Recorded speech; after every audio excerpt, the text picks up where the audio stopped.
Welcome back. It's a pleasure to have you back on board for another service with me this morning.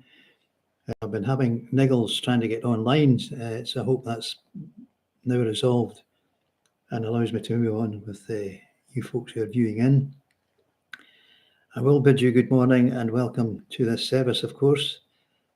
Just a couple of things to say before I move on to with my first reflection is that the first song or hymn, whatever you would like to call that this morning, was indeed the voice of Petula Clark from the 1960s. Who would have thought? But I thought it was worth putting in because it works in with the theme overall for the service today. I have, of course, some autumn colours behind me. Sometimes we can manage to get some colour and flowers in the background for this service from my kitchen. That's where it comes from. And I hope the camera shot, well, I've got it here. Yeah, that's right. Sometimes it's a different way to point depending on the camera shot. But so I hope you enjoy the colours of autumn with me this morning.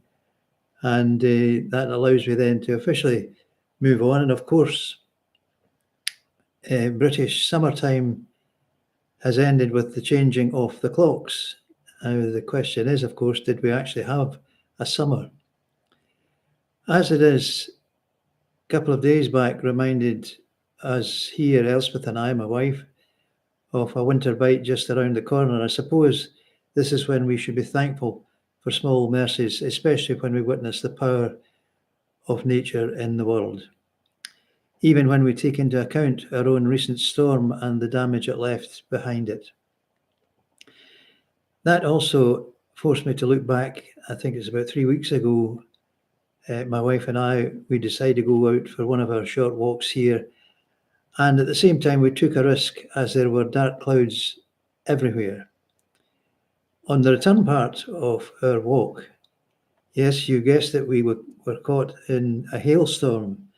Now, I've never been actually caught at short notice this way before in my whole life. But now not only were we soaked through, but the ice hitting our faces was stinging. We still had at least 10 minutes to reach home, but when we opened the door and felt the heat, never were we as glad to say, thank God.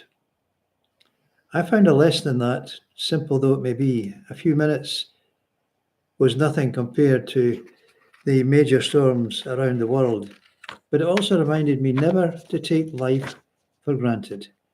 Even more so, never take God for granted. Whatever you may be dealing with today in your life, thank God. You might find that's a contradiction of terms depending on what you're facing, but He will return many blessings upon you for that. So let's continue with that theme with our first hymn officially. Thank you, Lord, for this fine day.